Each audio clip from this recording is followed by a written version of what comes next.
It is my pleasure to welcome to the stage Roberta, who will be talking to us about the art of giving well in the age of instant gratification. Roberta is the managing director of Weave Consulting, but she's actually here in her capacity as board member of a non-profit organization here in Malta, which is called the Academy of Givers, and she will tell you more about that. If you are curious about the Academy of Givers, we have Sarah outside, so you can chat with her some more. It's here. Sorry. Roberta, take it away. Thank you very much, Jonah. Thanks to Betsy and Next as well for giving me the opportunity to be here. My name is Roberta. As Jonah said, I'm the founder, managing director of Weave Consulting. It's a company that I set up a few years ago, back in 2018, more or less, because I felt that there was nobody in Malta working with the business community to help them to understand sustainability and to guide them in the journey towards sustainability. A lot has happened in these years, and I think this event and the session we are having today is testament to that, no? So there is a lot of growing awareness about ESG, and also within the context of the ESG, the concept of philanthropy and philanthropic giving in a more effective and strategic way, which is in fact the topic that I will be discussing with you today. So the art of giving well in the age of instant gratification. So many of us give, we give as individuals, we give as companies, but are we giving well? Are we having the impact that we would like to have through our giving efforts? And I will share some insights for you to consider to make sure that we're having the right impact. I am here, as Jonah said, today representing the Academy of Givers. The Academy is a non-profit association. It is members-based, so it is open to anyone who would like to be a part of it. The idea behind the Academy is to improve philanthropic efforts and to improve corporate social responsibility. And we do so by creating a platform where individuals and companies can come together, learn from each other, share best practices, also be recognized for the good work that they're doing, be inspired, and also a space to connect with NGOs. So it's a space where businesses can connect with NGOs. We are a registered association, and currently we have around 40 members. Hopefully after today we'll have some more. So, giving and givers. This year the Academy published its first giving report. It was a first for Malta because we wanted to analyze the landscape, we wanted to understand who is giving, what is being given, how much is being given, and why. And I'll share some insights from that report shortly. But to kick off, I wanted to share with you the definitions of giving and of givers, which you will find in this report, which is, by the way, available for everyone to download from the website of the Academy of Givers. So that's academyofgivers.org. So giving, so any form of support or contribution towards a social cause, a social purpose, organization, and/or a social or environmental initiative. And this can be financial support, but also non-financial support. Let's not underestimate the value of supporting organizations or causes in other ways, not just money, but through our resources. Maybe we have a venue that we can offer. Maybe we have some skills that we can share. That has a lot of value. And then the concept of giving, or of givers, so individuals or companies who, by giving money or by way of service or in kind, drive or create social change. So I have highlighted those few words because ultimately, if we're giving, if we're supporting a cause, it's because we want to see a change. We think that the status quo is not good enough and we want to create change. So the question also tying to the topic of today's session is, are we creating change through our giving efforts? Now, some insights from the report. Why do we give? Okay, so there is a lot of misconception out there, but from what I've seen, we had, by the way, 129 enterprises who have participated in this survey. We're seeing that 70% of businesses, they mentioned their sense of purpose as their main reason for giving, which I feel this is extremely important. Also within the broader discussion on ESG, where we talk a lot about the business case, and that is very important. But ultimately, when it comes to philanthropy, many donate because of their sense of purpose, okay? And connected to that is their commitment to create a lasting positive impact on the community, so that's the way they fulfill their sense of purpose. Then we saw 53% of respondents who give because of a CSR strategy. Of course, they can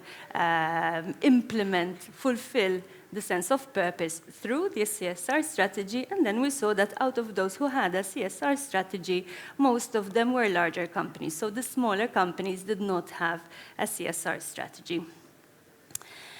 So driving change, okay, tying this back to the definition of givers and also the overall topic of today's conversation, Jonah earlier this morning made reference to the Sustainable Development Goals. For those of you who perhaps have not yet heard of the Sustainable Development Goals, I'm pretty sure everyone has seen somewhere these 17 icons, okay? Maybe we don't really fully understand what they are. So there are a set of global goals that have been set by the United Nations, and they're what we are aspiring towards to achieve by the year 2030, which is not that far off when you think about it, okay? And why do I have these goals? Because we need to move to a new form of development. The way we are progressing, or we have been progressing until now, unfortunately is not sustainable. We are depleting our natural resources, we have income inequality, so it's just not working. We have to change the way that we are doing things. And so these 17 goals give us some kind of direction in terms of the change that we want to create. So when it comes to ESG, as you can see, the goals, they can be broadly categorized into environmental, social, and governance goals. The ESG conversation might sound new and topical, but really and truly what we're talking about here is sustainability, sustainable development. The essence of it remains the same. Okay? So if we want to create change, we need to look at the Sustainable Development Goals. A tool that I like to use is the Sustainable Development Report, which is published every year. This is a quote from last year's report, which I felt I really wanted to share with you. So at their core, the SDGs, the Sustainable Development Goals, are an investment agenda, and this came up in one of the discussions earlier on. So what we're talking about here is where we should direct our money, what we should be investing in, what we need to stop investing in. Let's not forget that. We can't do good and keep on doing harm. It doesn't work out like that. We first need to stop investing in harmful practices and then start investing in the more positive practices. So it is critical that the member states of the United Nations adopt and implement what they're calling the SDG stimulus, the push towards achieving the SDGs. And we do that by investing in the right initiatives. To achieve the Sustainable Development Goals, the world must both alter its current investment patterns and increase the overall volume of investments in the right initiatives, of course, not in the wrong ones. Why am I mentioning this report? It's a really good tool when it comes to giving, okay? And I use this with many of the organizations that I work with, Many give, they give substantial amounts, but sometimes they give because they happen to know the person that's requesting the donation, or they have just seen that NGO on the news, or they've just heard of that cause. But they are not really asking why we are giving to that organization, or the impact that we are having with our investment, or where the investment is needed. And this is a great tool which can give us that kind of guidance. So if you look at this report, you'll see that there is a country profile. There is a ranking of the different countries that feature in the report. Okay? In the year 2023, Malta featured at number 41 out of the 166 countries that were surveyed, so we can do better since we're boasting that our GDP is doing so well. We can definitely do better. Okay? And the report also shows us where we need to do better. So the goals which are red, that's where our major challenges are. Those are the areas that we need to be investing in. Okay, and then we can zoom in and understand the causes which are leading to those results. So you can then click, for example, on zero hunger, and I'm going to show you. Okay, and then it gives you the indicators here on the side. So when you look at the goal, you might think, but we have no people starving in Malta, not really many, for us to be in the red, and that is true. But then you can look at the indicators that are creating the total result in that goal, and you'll see, for example, we have very high prevalence of obesity. That is one of the indicators that is being factored in when giving us the ranking on this goal. We're also seeing, for example, human trophic levels. So that is, I had to look this up, I have to be honest, I didn't know what that was. Okay, so that's the nutrition density of the food that we are eating. We also have, for example, nitrogen management, okay, that is red. So that means we have big problems there. That means the nitrogen which we are using in the production of our crops. So why am I telling you all of this? If we want to invest in something that's going to create change in our country, we need to direct the investment where the problems are. When we have the data, it's there. We don't have to create the data. It's there for us to use. So sustainable development goals and philanthropy, giving, okay?